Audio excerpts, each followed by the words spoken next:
ripoti kwa NEMA tena na nikapiga kwa environment Kajiado, na wakakuja wakaandika ripoti ya area hii vile inakaa, na wameitoa ripoti ambayo inasemekana watu wanapiga makware bila hata kufuata sheria.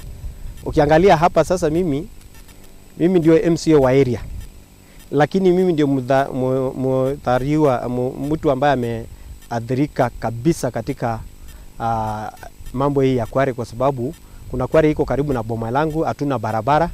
Ukiangalia ile kikingi ya stima ina hang.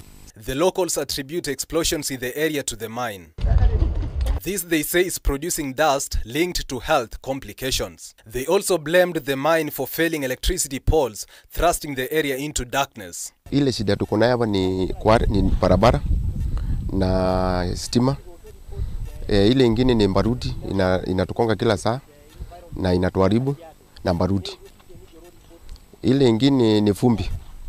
Wakisiaka ballast, wakisiaka adiko na ballast, wanatukonga na nini na mamawe. Tukiwa ndani ya mboma. Kwa hivyo ile kitu mzuri tunataka ni barabara na stima itengenezwe.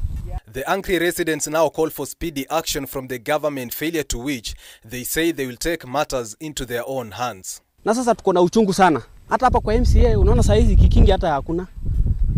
So sasa tunaomba serikali leo itufanyie haki. Na serikali kama hakuna, waambie waraia wafanye haki yao. So hiyo ndio tunataka kuanzia leo. If don't take action kuanzia leo, tujue haki imetendeka. Hardy building stones are being mined from the quarry with the market readily available. Anthony Kwemoi, K24 TV. Eswatini health authorities are facing resistance against a cervical cancer vaccination campaign. The Ministry of Health is conducting the campaign in conjunction with the World Health Organization. The campaign in Eswatini aims to protect schoolgirls against the human papillomavirus, or HPV. The virus can lead to cervical cancer, the most common cancer among women in Eswatini. But experts say the vaccine can prevent most cases of cervical cancer if it is administered before a girl or woman is exposed.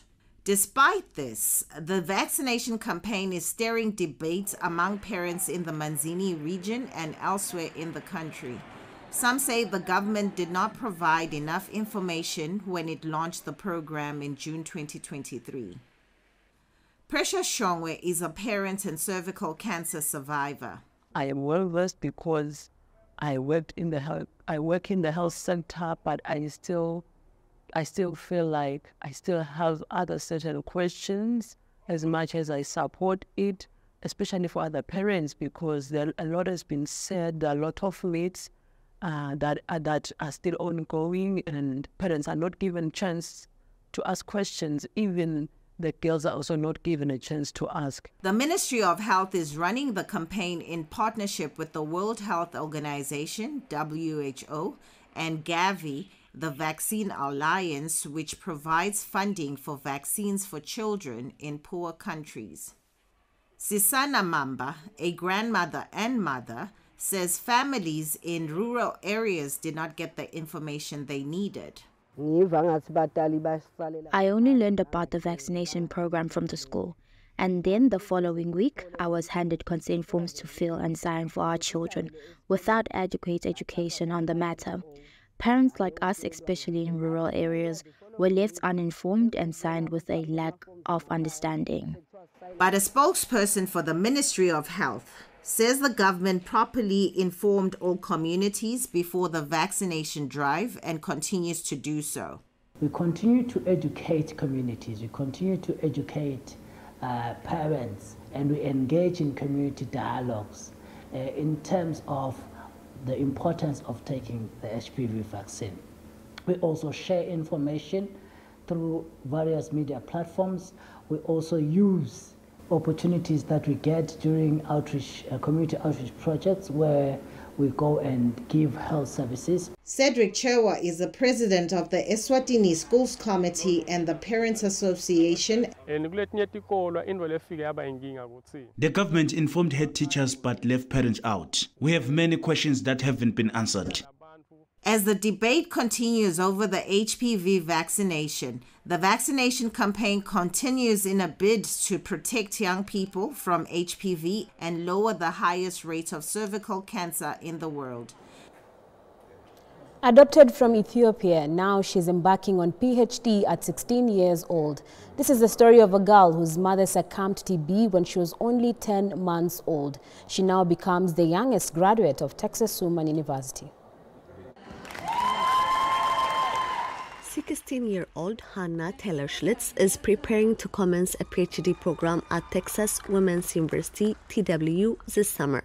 She earned her first degree in sociology a few months after her 16th birthday, breaking the record of TW's youngest graduate, previously held by her sister at 16 years and 9 months old. Hannah was adopted from southern Ethiopia in 2008 by Dr. Maisha Taylor and William Schlitz. She lost her biological mother to tuberculosis and contracted the disease herself when she was barely 9 months old. Now, 15 years later, Hannah dreams to work on TB eradication projects, which she believes haven't received enough commitment. So I am working with Treatment Action Group as they're doing research.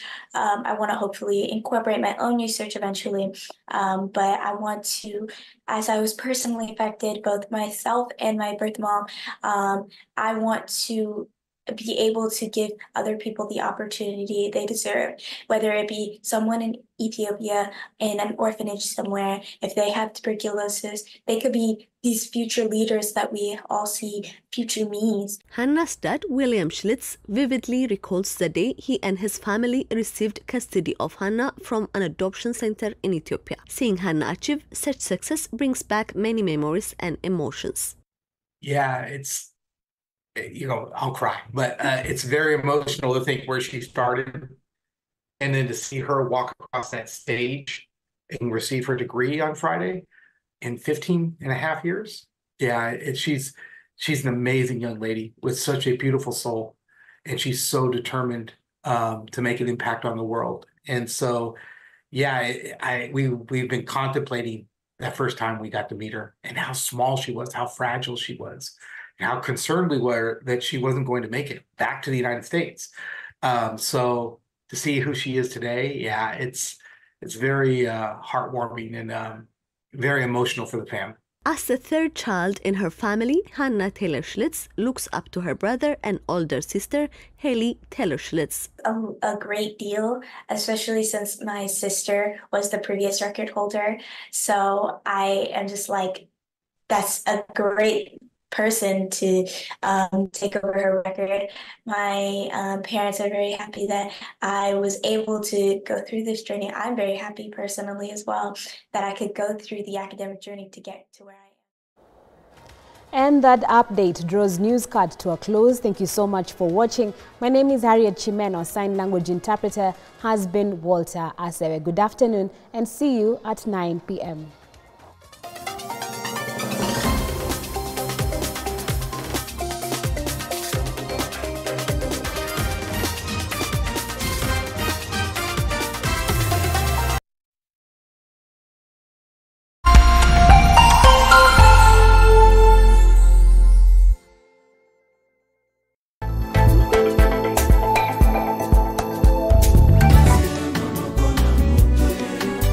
Basanya mapateme ya bolingo na tie maboko na moto